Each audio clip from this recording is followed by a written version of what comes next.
examining love. Love is potentially an existence which interacts with our own self-awareness.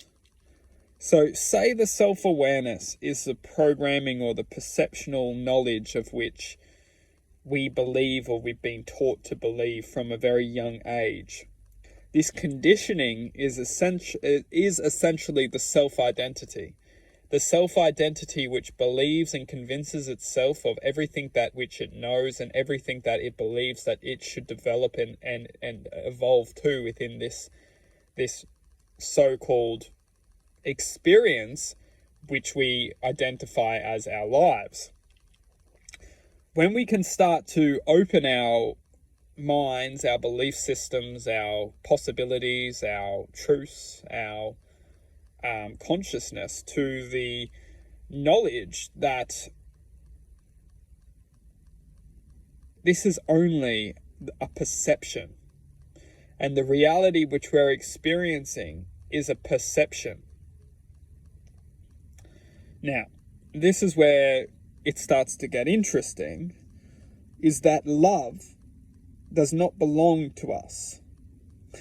And this is what's fascinating. Love does not belong to us. It does not belong to this existence. Hence, when we choose to love, we choose to join a part of something greater than ourselves. This is where it starts to get interesting. The heart, the essence of the heart, is the manifestation of love. The essence of the heart is the manifestation of love. Love in its purest form, love once activated, love once acknowledged for truth, becomes the unconditional love that we can all use as a compass. We can use it as a way of guidance, a way of intuitive, instinctual profession to an extent. We can use it to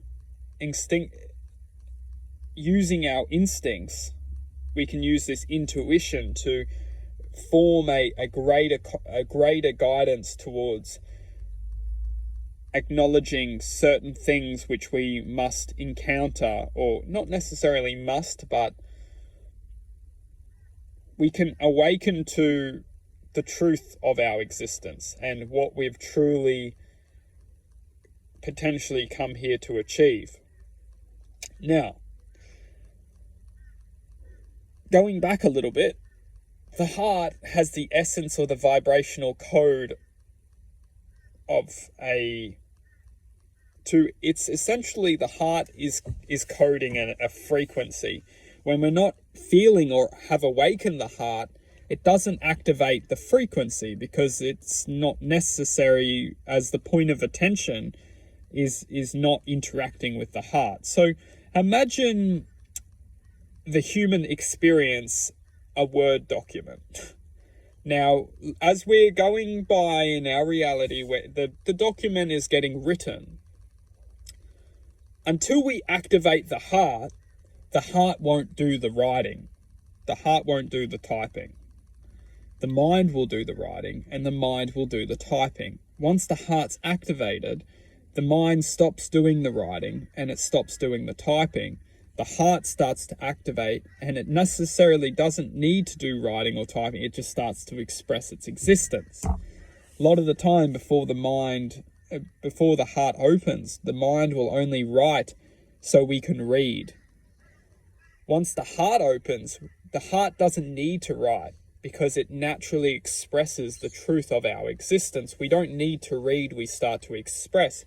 And that's the difference between people who only follow in this reality and people who actually start to express their true essence, because they understand that following isn't necessarily truth for them, because they're not meant to follow, they're meant to express a certain path, or meant to express a certain truth within their own truth. They're meant to express their truth and not to follow somebody else's perception of truth. It's rather intense.